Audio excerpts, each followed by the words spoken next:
Tenure at Hewlett-Packard that a lot of people describe as extremely rocky, destroying jobs and destroying the company's reputation.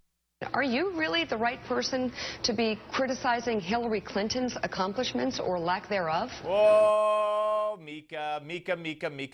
Welcome to Gimme 5. Wasn't it Ari Fleischer who just last week who went through the same kind of baloney from Mika on Morning Joe, said, I love being on Morning Joe, but Mika goes off the deep end and parrots the Obama talking points? Well, there's the proof, ladies and gentlemen. How dare she treat a woman like that? I'm shocked that Mika would treat a poor, defenseless woman like that. Only kidding. Carly Fiorina needs nobody's help to set them straight. Watch. Well, you've clearly been reading the Democratic talking points. Let's just start with Fortune. Hewlett-Packard. I'm reading the New York Times. We accomplished a lot. We accomplished a lot at Hewlett-Packard. We doubled the size of the company to almost $90 billion. We quadrupled the growth rate from 2% to 9%. We tripled the rate of innovation to 11 patents a day. We quadrupled cash flow. We went from lagging to leading in every product category and every market segment. Hummina.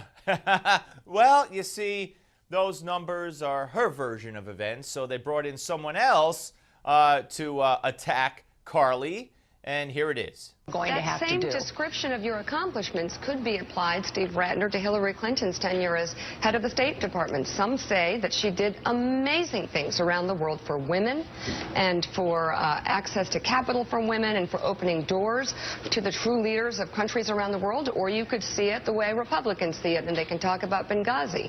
It's all about how you look at those accomplishments. All right, well, Steve Ratner. Steve Ratner's about to become attack dog for Mika against Carly Fiorina. But some could say Hillary Clinton did amazing things as Secretary of State. She opened doors for women.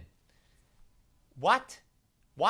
And is that her job as Secretary of State, to open doors for women and ignore Russia, ignore the Middle East, ignore Benghazi, where Americans died, where American security is threatened? Sure, open doors for women. But what doors did she open? What did she do? Name me one accomplishment from Hillary Rodham Clinton, Secretary of State. One!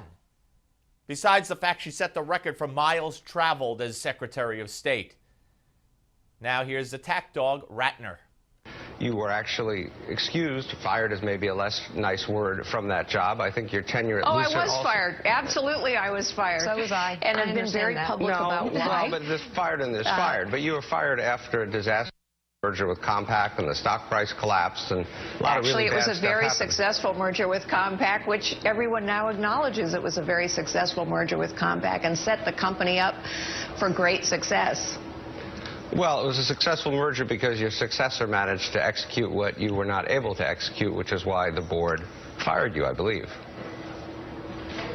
Actually, we had a couple board members who were leaking confidential information. It was a 2-week brawl. I could have kept my job by casting my vote. I chose not to. I've been very public about the exact circumstances behind that firing. She could have kept her job if she just voted to stay, but she didn't. This is such nonsense. Here's more. It's taken the NASDAQ 15 years to recover from the depths of the dot-com bust, which is when I was managing. The track record of accomplishment at Hewlett-Packard is clear. The thing about business that's different than politics, in business there actually are numbers. They're results. The facts are indisputable. So people can try and spin them, but the facts and the numbers are there, and they're very clear. And it was a very successful tenure at HP. And one more. If we are going to have a real conversation about tapping the potential of men and women, then we also have to be able to talk beyond gender and talk actually about track record and accomplishment and policies. And I think that's the ground upon which this debate needs to be waged. What are your policies, what's your track record, and what are your accomplishments? Fair enough. All right, good for you, Carly.